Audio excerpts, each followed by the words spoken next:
우리는 오늘도 예배당에 함께 모여서 하나님께 예배를 드리고 있습니다. 우리가 이 시간에 다솜치풀이라고 하는 예배당에 모인 이유는 우리가 한양대학 교회에 속해 있는 사람이기 때문에 그렇습니다. 이렇게 교회에 속해 있는 사람을 교인이라고 부릅니다. 처치 커머라고 부릅니다. 우리 교회는 없습니다만 일반 교회에서 부르는 집사, 권사, 장로 이런 직분과 호칭은 교인을 분류하는 말입니다. 교인을 분류하는 말이 집사, 권사, 장로 이런 직분과 호칭입니다.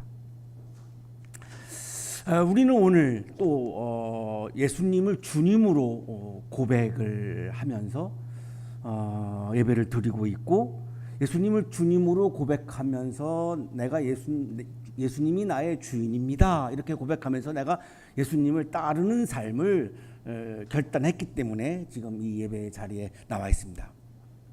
예수님을 따르는 사람을 그리스도인이라고 부릅니다. 크리스천입니다. 교인이라고 하는 말과 그리스도인이라고 하는 차원은 완전히 다른 차원입니다. 교인은 내가 교회에 속해 있는 사람이고, 그리스도인은 예수님을 따르는 사람입니다. 그렇다면 교인이지만 그리스도인이 아닐 수도 있고, 그리스도인이지만 교인이 아닐 수도 있습니다. 무교회주의자들이나 요즘 교회 안 나가 이러는 분들을 가난한 교인이라고 부르는데요. 이분들은 그리스도인이지만 교인은 아닌 거죠. 또 교회는 속해 있지만 내가 장로이고 내가 목사이지만 전혀 그리스도를 따르는 삶을 살지 않고 있다면 내가 목사이지만 그러나 그리스도인은 아닐 수가 있습니다. 완전히 두 개가 다른 차원입니다. 한국교회에서는 이 두 가지 개념을 혼동하다 보니까 그냥 교인만 되면 내가 그냥 그리스도인이지라고 이렇게 안일하게 생각하는 경우가 많습니다. 어거스틴이라고 하는 신학자는 우리가 구원받는 것은 교인으로 구원받는 게 아니라 그리스도인으로 구원받는 것이다 라고 말합니다. 내가 감독인데 내가 감독이라고 해서 하나님이 나를 구원해 주지 않는다. 내가 그리스도를 따르는 그리스도인이 될 때 하나님은 나를 구원해 주신다 이렇게 말합니다. 굉장히 설득력 있는 그런 말씀인데요. 우리 한국에서도 교인보다 더 중요한 것은 예수님을 따르는 그리스도인이다라고 하는 것을 착안해서 한국교회에서 처음으로 제자훈련이라고 하는 프로그램을 시도한 이 옥하는 목사님이 이 제자훈련을 하신 이유가 있습니다. 이 교인이 중요한 것이 아니라 집사, 권사, 장로, 이 목사 이게 중요한 게 아니라 우리가 예수님을 따르는 삶을 살아가야 하는 것이 중요하다. 이래서 제자훈련이라고 하는 프로그램을 만들었고, 굉장히 한국교회 많은 교인들이 그리스도인들이 옥하는 목사님이 하는 세미나에 가서 제자훈련을 받기도 하고 그랬습니다.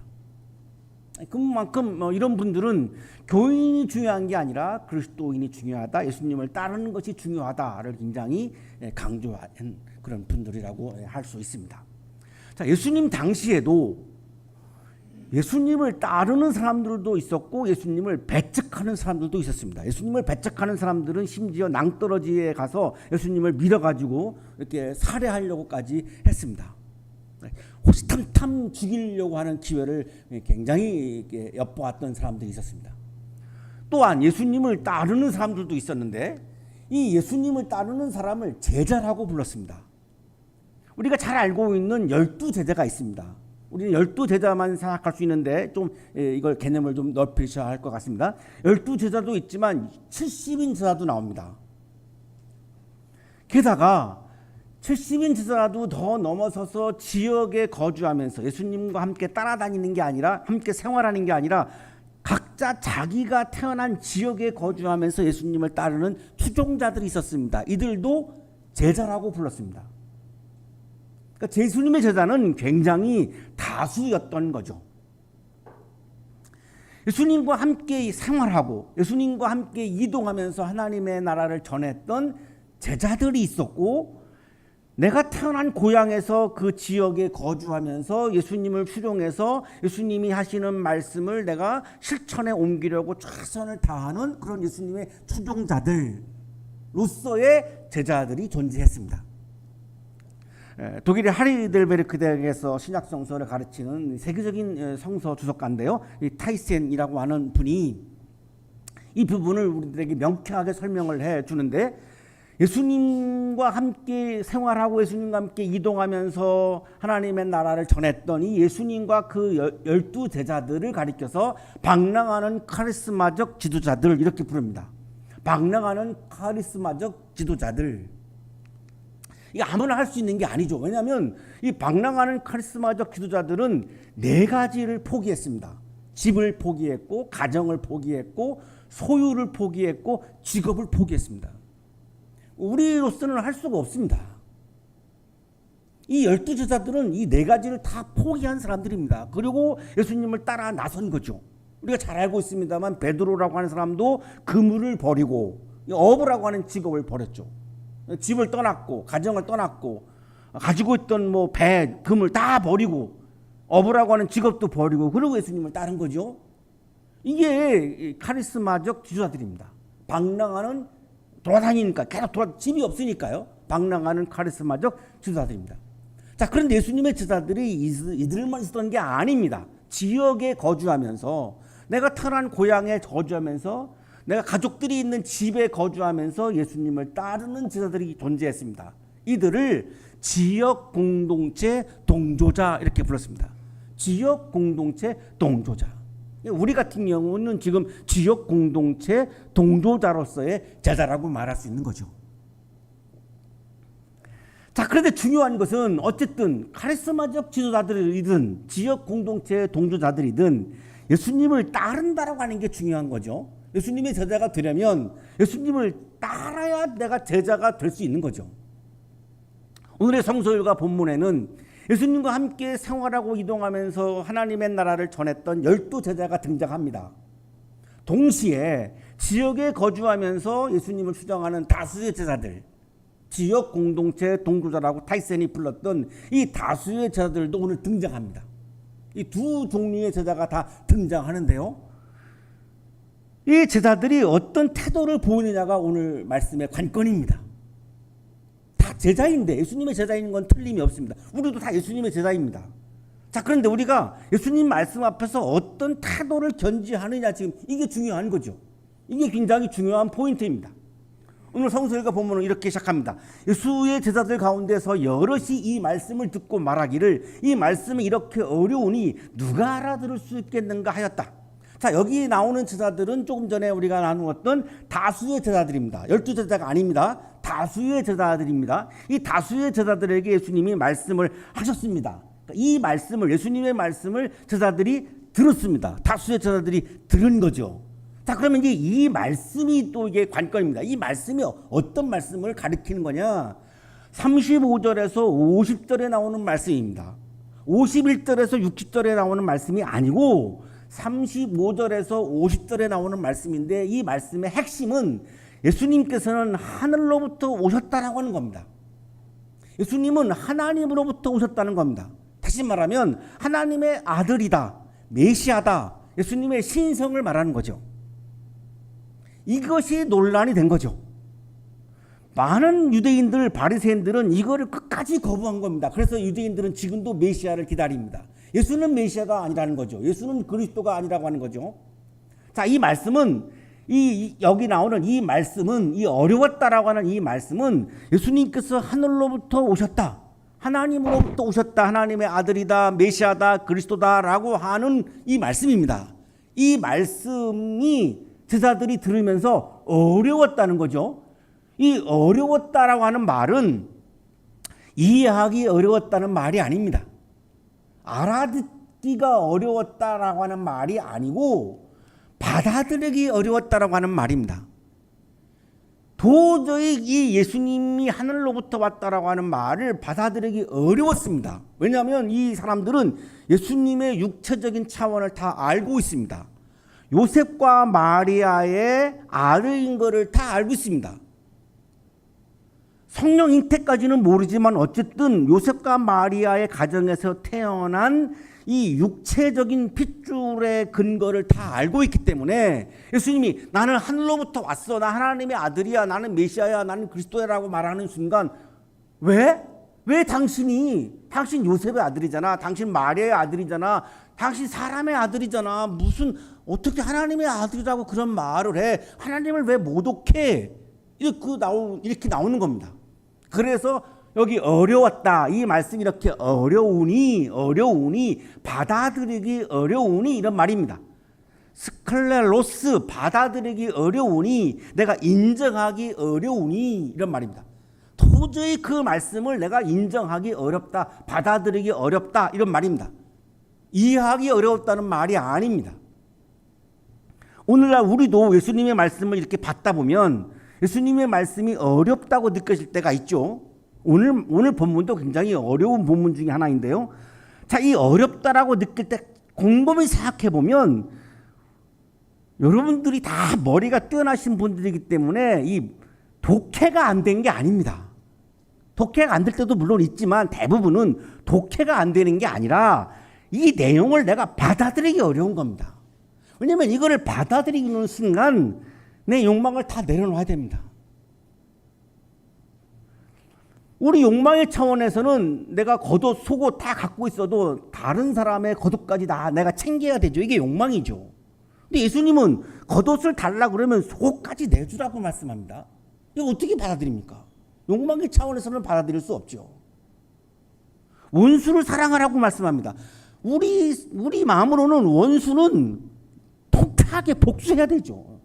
그래야 좀 발 뻗고 자고 밥도 맛있게 먹고 잠도 잘 잘 수 있죠. 원수를 어떻게 사랑합니까? 어떻게, 이거 받아들이기 어렵습니다. 받아들이기 어려운 게 많죠.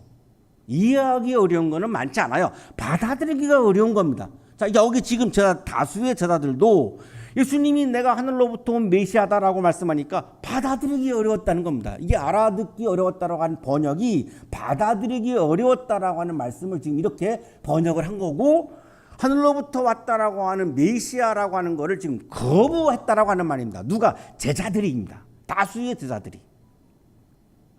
그러니까 예수님이 그 광경을 보시면서 이 말이 너희의 마음에 걸리느냐? 내가 하늘로부터 온 메시아라고 하는 말이 너희에게 걸리니? 스칸달리제이라고 하는 말인데, 이제 스칸달이라고 하는 영어가 아마 여기서 왔을 거예요. 이 덫을 놓으면은 이게 덫이 딱 건드리면 잠기면서 이제 이 짐승들이 거기 잡히죠. 이거 딱 다치게 하는 막대기가 이 스칸달리제이라고 하는 말입니다. 그러니까 누군가를 이렇게 난관에 봉착하게 만드는 겁니다. 이 걸리다라고 하는 용어는 이 덫을 생각하시면 되고, 힘들게 한다, 난관에 봉착하게 한다, 이런 말입니다. 그러니까 예수님의 말씀은 내 말이 너희들을 힘들게 하고 있니? 겉옷을 달라고 하면 속옷까지 내어줘라, 힘들게 하는 거죠. 원수를 사랑하라, 우리를 힘들게 하는 거죠. 화만 내도 살인이다, 이거 힘들게 하는 거잖아요. 아름다운 여성을 보고 음욕을 품으면 이미 간음한 거야. 우리 다 힘들게 하는 거죠. 이걸 지금 마음에 걸리느냐, 내가 너희들을 힘들게 하고 있니? 지금 이렇게 말씀하고 있는 거죠. 그러고 나서 하시는 말씀이 내가 내려오는 곳으로 다시 올라가는 것을 보면 어떻게 하려고?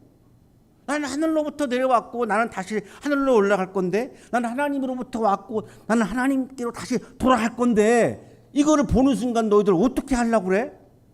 내가 거짓말 한다고? 이렇게 말씀하죠.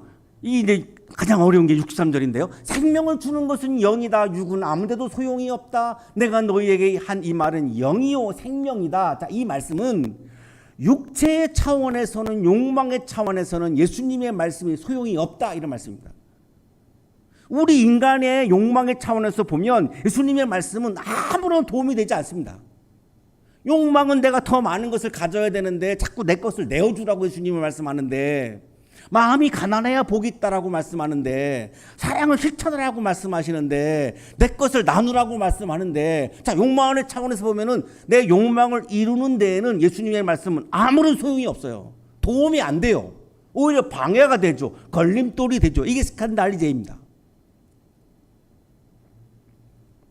그러나 영적인 차원에서 보면, 하나님 나라의 차원에서 보면 이 사랑을 실천하라, 내 것을 내어줘라, 겉옷을 달라고 하면 속까지 내어줘라, 하나님이 주신 것을 이웃들과 나누어라, 원수도 사랑해라, 이웃을 사랑해라 라고 하는 이 말씀들은 영적인 차원에서 보면 나의 생명력을 막 불러일으킵니다.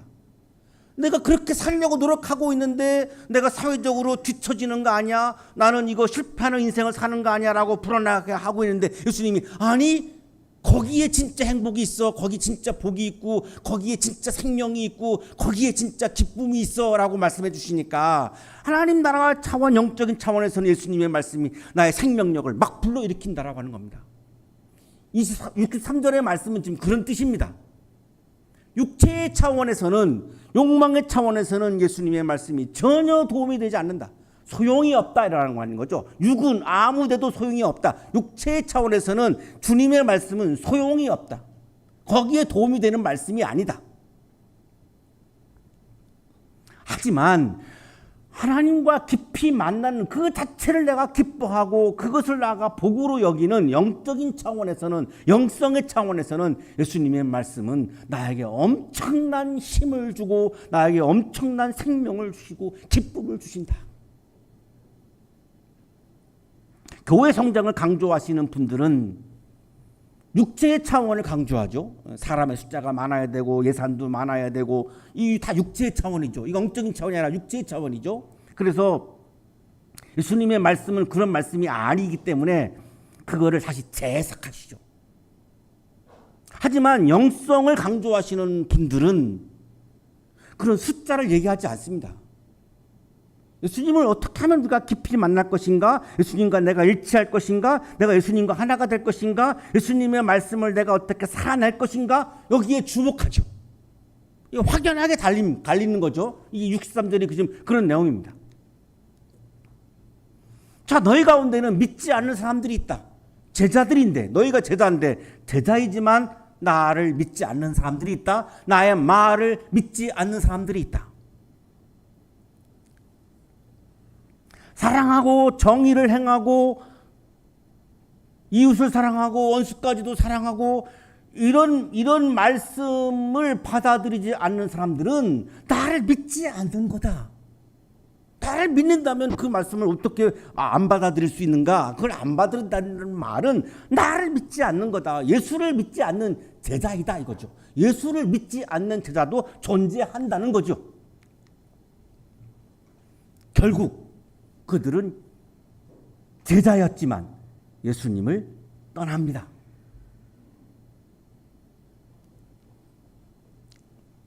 예수님과 무관하게 살아가기 시작합니다. 예수님의 말씀을 다 거부해 버립니다. 예수님이 하시는 말씀은 현실적이지도 않고 내 성공에도 도움이 안 되고 내 욕망을 실현하는 데도 전혀 도움이 안 되니 나는 당신을 따르지 않겠다. 나는 나대로 살겠다. 내 철학을 가지고, 내 이념을 가지고, 내 목표를 가지고 나는 살겠다. 이런 마음으로 예수님을 떠납니다. 예수님을 떠나는 사람들입니다. 누가? 제자입니다. 66절을 읽으면서 제가 묵상한 것은 목사인 저도 예수님을 떠날 수 있다. 한국의 많은 그리스도인들 중에도, 교인들 중에도 언제든지 그리스도를 떠날 수 있다. 그 말씀이죠. 66절은 지금 그 말씀입니다. 왜 떠났을까요? 내 욕망을 이루는 육의 차원에서 예수님의 말씀이 불편합니다. 불편하죠. 내 욕망을 이루려면 내가 속옷, 겉옷 다 챙기고 남의 옷까지 막 챙겨야 되는데 그걸 하지 말라고 하니까 얼마나 불편합니까? 내 마음껏 내가 하고 싶은데, 내가 마음껏 막 다 챙기고 싶은데 그걸 자꾸 하지 말라고 그러시니, 자꾸 내가 챙겨야 되는데 나누라고 말씀하시니, 원수는 막 미워해야 되는데 막 원수를 사랑하라고 말씀하시니 불편한 겁니다. 그렇게 살고 싶지 않은 거죠.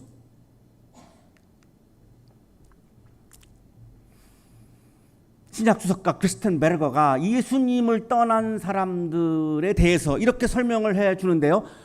예수님을 따르는 동기가 잘못되었기 때문이다 라고 말합니다. 많은 사람은 그릇된 동기들의 기초에서 예수를 따라다녔다. 즉 많은 이들은 세속적인 물질주의나 정치적인 관심사로 말미암아 예수를 따라다녔을 것이다.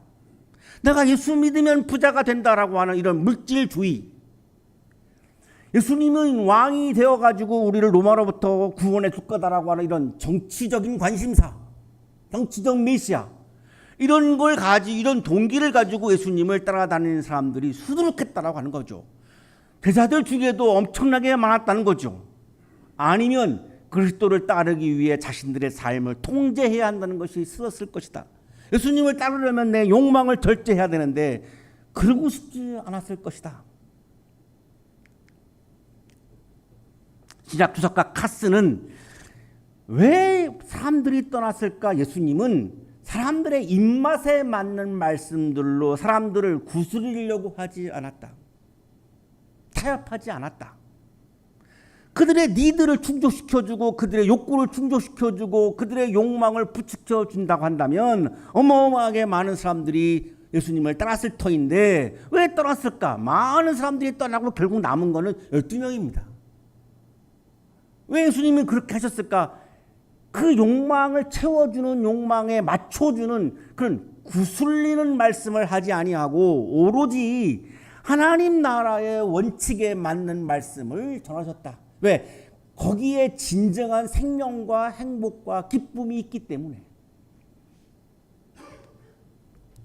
예수님의 존재 자체를 사랑하면서 예수님을 따르는 것을 우리는 신앙이라고 부릅니다. 예수님의 존재 자체를 사랑하면서 예수님의 말씀을 따르는 것을 신앙이라고 말합니다. 마르틴 부부는 이거를 나와 너의 만남이라고 이야기합니다. 나의 욕심을 이루기 위해서 예수님을 이용하는 것은 욕망이라고 부릅니다. 마르틴 부부는 이거를 나와 그것의 만남이라고 불렀습니다. 한국교회에서는 이 욕망과 신앙이 혼돈하고 있는 것으로 보입니다. 욕망을 이루기 위해서 교회에 나오는 사람도 있으니까요. 번지수가 잘못된 겁니다. 욕망을 이루는 거는 내가 열심히 노력을 해서 내가 인간적으로 해야 하는 일이지 신앙의 차원이 아닙니다. 욕망의 반대편에 있는 게 신앙입니다. 신앙은 내 욕망을 내려놓는 겁니다. 낮아지는 겁니다. 가난해지는 겁니다. 겸손해지는 겁니다. 이게 신앙의 차원입니다. 욕망과 완전히 반대편에 있는 거죠. 예수님 굉장히 마음이 힘드셨겠죠? 많은 제자들이 막 다 떠나가니까 얼마나 힘들었을까요? 힘들죠. 우리 교회도 코로나 전에는 주평균 120분이 예배를 드렸는데 요즘에는 많이 나오실 때 80분, 좀 적게 나오면은 70분 이렇게 모입니다. 그러니까 많은 분들이 교회를 떠났습니다. 목사로서는 참 힘듭니다. 모르셨죠? 저는 안 힘들어할 것 같죠? 예. 속으로 굉장히 힘듭니다. 아, 다시 회복해야 되는데, 회복하고 은퇴해야 되는데, 회복하고 다음 분한테 물려드려야 되는데, 이거 막 이런 고민이, 아픔이 많습니다. 이제 인간적인 겁니다. 예수님도 사람이었잖아요. 얼마나 힘들었을까요? 저들이 막 다 돌아가는데 힘들죠. 그러니까 12 제자한테 니네도 떠나려고 하니? 너희도 떠날 거니? 이렇게 물으신 거죠. 굉장히 힘드셨다는 게 막 느껴져요. 너희도 떠날 거야? 그래. 다 떠나. 그래. 다 떠나.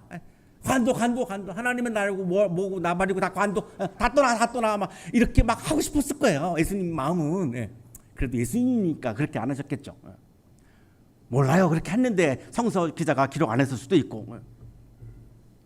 베드로가 이제 수제자잖아요. 선생님의 마음을 잘 헤아렸던 것 같아요. 예. 얼른 주님 우리가 떠나다니요. 선생님께는 영생의 말씀이 있는데 우리가 떠나서 누구한테 가요? 영생의 말씀은 예수님밖에 없잖아요. 여기 영생의 말씀은 아까 말씀드렸던 하늘로부터 왔다라고 하는 말씀 그겁니다. 내가 메시아다라고 하는 그 말씀입니다. 하늘로부터 내려온 빵이다. 35절 50절에 나오는 그 말씀입니다. 아니 예수님은 메시아잖아요. 하늘로부터 오셨잖아요. 하나님의 아들이잖아요. 우리들의 구원자시잖아요. 우리가 예수님을 떠나면 어디를 가요? 아무도 예수님밖에 없잖아요. 메시아는. 우리는 안 떠나요. 이런 대답을 하는 거죠. 그래도 수제자예요. 그죠? 선생님의 마음을 좀 그래도 위로해 드리는 거죠. 우리 청년들 잘 새겨 들으세요. 이런 게 필요해요. 이런 게 필요해. 당신은 살아계시는 하나님의 아들이십니다. 당신은 그리스도시요 하나님의 아들이십니다. 공간복음서에서 베드로가 했던 유명한 신앙 고백이 있죠. 당신은 그리스도 살아계신 하나님의 아들이십니다. 예수님한테 칭찬받았던 고백인데, 자, 여기 요한복음에는 그 고백이 없어요. 요 본문이 그 고백과 같은 내용의 버전입니다. 주님, 우리가 누구에게로 가겠습니까? 선생님께서는 영생의 말씀이 있습니다. 이 말씀은 당신은 그리스도입니다. 당신은 메시아입니다. 당신은 구원자입니다를 이렇게 표현한 거죠. 이어서 당신은 하나님의 거룩한 분이잖아요. 이 거룩한 분이라고 하는 용어도 명백하게 메시아를 가리키는 용어입니다. 자, 우리 12제자는 선생님을 메시아로 받아들이고 있어요. 구원자로 받아들이고 있어요. 하늘로부터 오신 분임을 인정하고 있어요. 걱정하지 마세요. 우리는 안 떠나요. 선생님이 우리들의 메시아인데 그리스도인데 우리가 떠나서 어디를 가요? 안 갑니다, 선생님. 메시아임을 우리는 받아들이고 있다고 베드로가 고백을 합니다. 그랬더니 예수님 말씀이 내가 너희 12를 택하지 않았느냐? 그러나 너희 가운데 하나는 악마이다. 12제자 중에 악마가 있다. 그러면 악마는 제자도 가능하다라고 하는 거죠. 목사도 악마가 될 수 있다는 말입니다. 너희 가운데 12명 중에 한 명의 악마가 있다. 가룟 유다를 가리켜서 말씀한 거죠. 가룟 유다가 나중에 예수님을 배신하잖아요.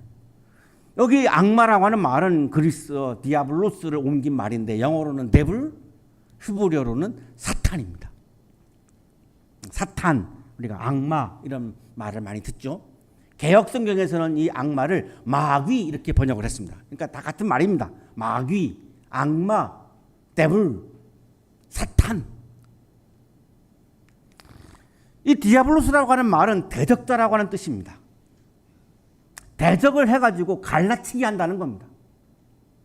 하나님을 대적해서 하나님과 자꾸 사이를 벌어지게 하고 하나님과 자꾸 분열을 일으킨다라고 하는 말입니다. 이게 디아블로스의 개념입니다. 그러니까 악마는 누구냐? 분열하는 사람들입니다. 분열을 회책하는 사람들. 하나님에게 대적하는 사람들. 하나님의 나라를 거부하는 사람들. 하나님의 나라를 거부하고 오로지 나의 나라를 구축하려고 하는 사람들이 누구냐? 악마라고 말하는 겁니다. 12제자 중에서도 예수님을 떠나는 사람이 있다고 말씀하는 겁니다. 떠나는 사람과 따르는 사람이 있는데 제자는 따르는 사람이죠. 하지만 예수님을 따르는 제자 중에도 예수님을 배반하고 떠나는 사람이 있다. 63절에서 이렇게 말씀하셨습니다. 내가 너에게 한 이 말은 영이요 생명이다. 내가 너에게 한 이 말은 영이요 생명이다. 예수님을 따른다라고 하는 말은 예수님의 말씀을 따른다라고 하는 말입니다. 왜냐하면 예수님의 말씀이 예수님의 스피릿이고 예수님의 생명입니다. 예수님의 말씀이 예수님의 존재입니다. 그럼 우리가 막연하게 예수님을 따른다라고 하는 말을 많이 하죠. 어떻게 따르는데요? 예수님의 말씀을 따르는 것이 예수님을 따르는 겁니다. 그런데 예수님의 말씀과 나의 욕망이 충돌할 때에 그 갈림길에 우리가 서 있는 거죠. 내가 욕망을 선택할 수도 있고 예수님의 말씀을 선택할 수도 있습니다. 하루에도 수없이 이 상황에 우리는 직면하고 살아갑니다. 자, 이때에 욕망과 주님의 말씀이 충돌할 때에 여기서 내가 욕망을 선택하면 예수님을 떠나는 사람이 되는 겁니다. 내 욕망을 절제하고 예수님의 말씀을 선택하는 사람은 예수님을 따르는 사람이 되는 겁니다. 그 예수님을 따르는 사람은 하나님의 나라를 받아들이는 사람입니다. 예수님의 말씀을 거부하고 나의 욕망을 선택하는 사람은 하나님의 나라가 아닌 나의 나라를 선택하는 사람입니다. 세계를 지배하려고 하는 욕망을 드러낸 히틀러를 독일 교인들이 선택을 합니다. 예수님을 떠나서 히틀러를 붙잡은 겁니다.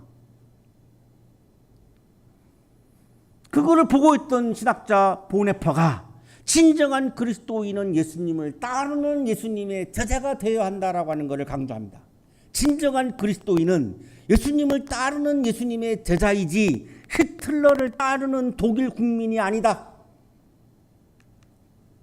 그래서 이 제자도를 강조한 책이 나를 따르라 나 폴게라고 하는 책이고, 이거를 신학대학에서 교재를 가지고 신학생들한테 이거를 가르쳤습니다.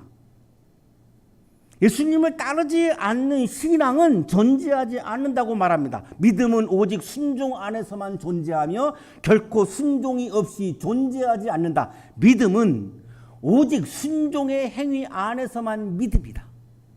예수님을 따르지 않는 신앙, 예수님을 따르지 않는 믿음이라고 하는 것은 존재하지 않는다. 그거는 그냥 인간적인 거사.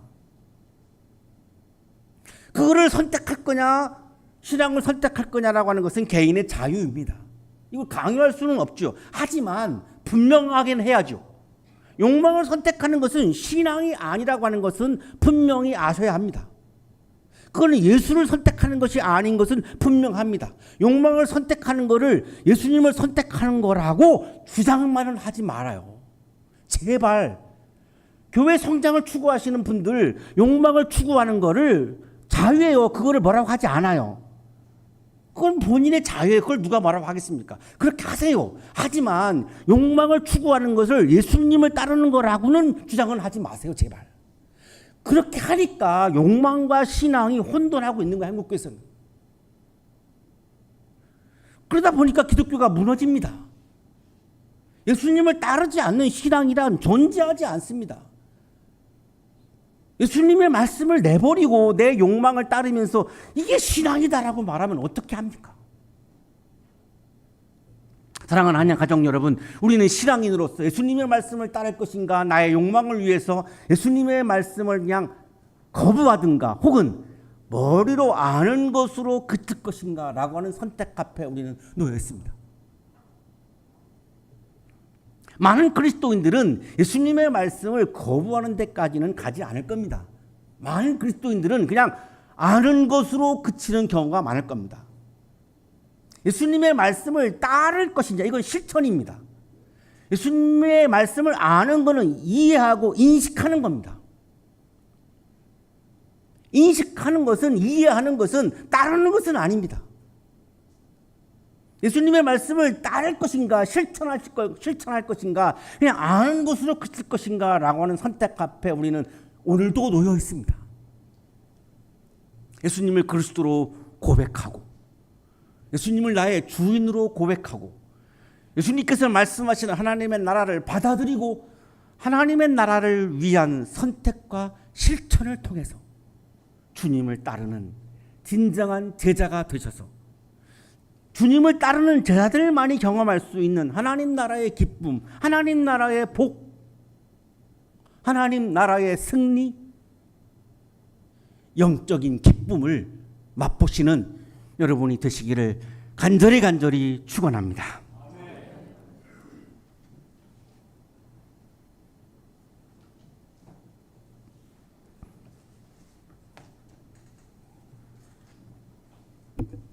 예수님을 사랑하고 싶지만 사랑하지 못할 때가 많습니다.